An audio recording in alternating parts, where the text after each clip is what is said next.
Hello friends, तो कैसे हैं आप लोग। ये जो आप मैप देख रहे हैं ये है पूरी दुनिया का यानी कि वर्ल्ड का यह एक पॉलिटिकल मैप है।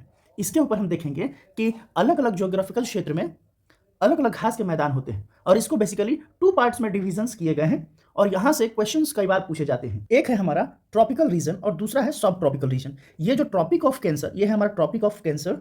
ये ऊपर वाला ये जो आप ब्लैक लाइन देख रहे हैं ये है ट्रॉपिक ऑफ कैंसर और नीचे वाला जो लाइन ये वाला देख रहे हैं ये है ट्रॉपिक ऑफ कैप्रिकॉर्न और बीच में हमारा इक्वेटर है। यहाँ पे जरूरत से ज़्यादा गर्मी पड़ती है। यहाँ की यानी कि यहाँ पे सन का जो लाइट है बहुत डायरेक्टली पड़ता है यहाँ पे। ये वाला जो पार्ट है ये वाला पूरे पृथ्वी पर इस पार से लेकर उस पार तक। तो यहाँ का जो ज्योग्राफी होगा, यहाँ का जो फ्लोरा एंड फौना होगा वो पूरे दुनिया से अलग होगा, यानी कि बाकी जो क्षेत्र है धरती का, पृथ्वी का, वहाँ से अलग होगा। ये पूरा जो बेल्ट आप देख रहे हैं तो यहाँ के घास का मैदान अलग है। इसको जो है इसको बोला जाता है ट्रॉपिकल घास के मैदान। इसको बोल सकते हैं, क्या बोलते हैं इसको? इसको बोलते हैं ट्रॉपिकल। इसको इसको बोलते हैं घास के मैदान। यानी कि ये क्या होता है हमारा उष्ण कटिबंधीय, उष्ण इसको उष्ण कटिबंधीय बोलते हैं।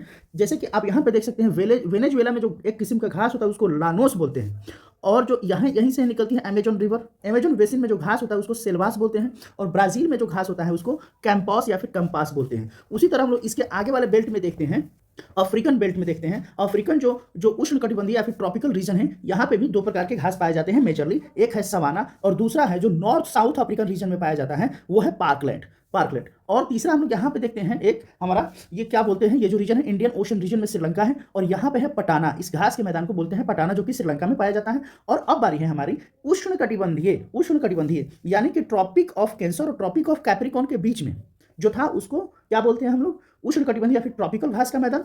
और नीचे वाले को बोलेंगे उसके सब ट्रॉपिकल, सब ट्रॉपिकल बोलेंगे। ये किस लाइन के बीच में होता है?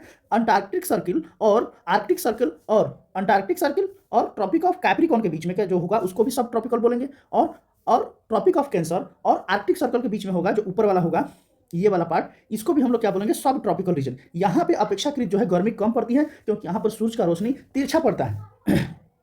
तो जो नॉर्थ अमेरिका में जो घास का मैदान है उसका नाम है प्रेयरी। ये कई बार पूछता है। ये आप देख सकते हैं नॉर्थ अटलांटिक ओशन है। अब इसी के से होते हुए हम लोग आ रहे हैं इधर यूरोपियन और यूरेशियम। यहाँ पे हंगरी में जो है जो घास का मैदान पाया जाता है एक प्रकार का घास है उसको पुस्ताज बोलते हैं। और जो यूरेशिया है, जो यूरेशिया वाला पार्ट है यहाँ पे इसको स्टेपीज घास के मैदान कहते हैं। तो इस तरह से जो प्रमुख घास का मैदान है हम लोग देख चुके हैं। लेकिन अब हम लोग देखेंगे सब ट्रॉपिकल रीजन में ही नीचे की तरफ यानी कि जो साउदर्न ओशन है उधर हम लोग देखेंगे। जैसे कि जो न्यूजीलैंड है वहां पे कैंटनबरी घास का मैदान है। ये सब ट्रॉपिकल रीजन या फिर उपोष्ण कटिबंधीय घास का मैदान है। और ये है डाउन्स जो ये भी जो है उपोष्ण या जो कि ऑस्ट्रेलिया में मिलता है उपोष्ण या सब ट्रॉपिकल रीजन का घास का मैदान है। और यहाँ पे हम लोग देखते हैं साउथ अफ्रीका में इसको बोलते हैं वेल्ड्स घास का मैदान है। और इसी तरह आगे हम लोग यहाँ पे देखते हैं पंपास, जो अर्जेंटीना का जो रीजन है यहाँ पे हम बोलते हैं कि ये पंपास घास का मैदान है। थैंक्स और turn my friends if you are showing so big patience to watch this video. It is really encouraging for me to make new interesting videos on map. Thank you so much friends.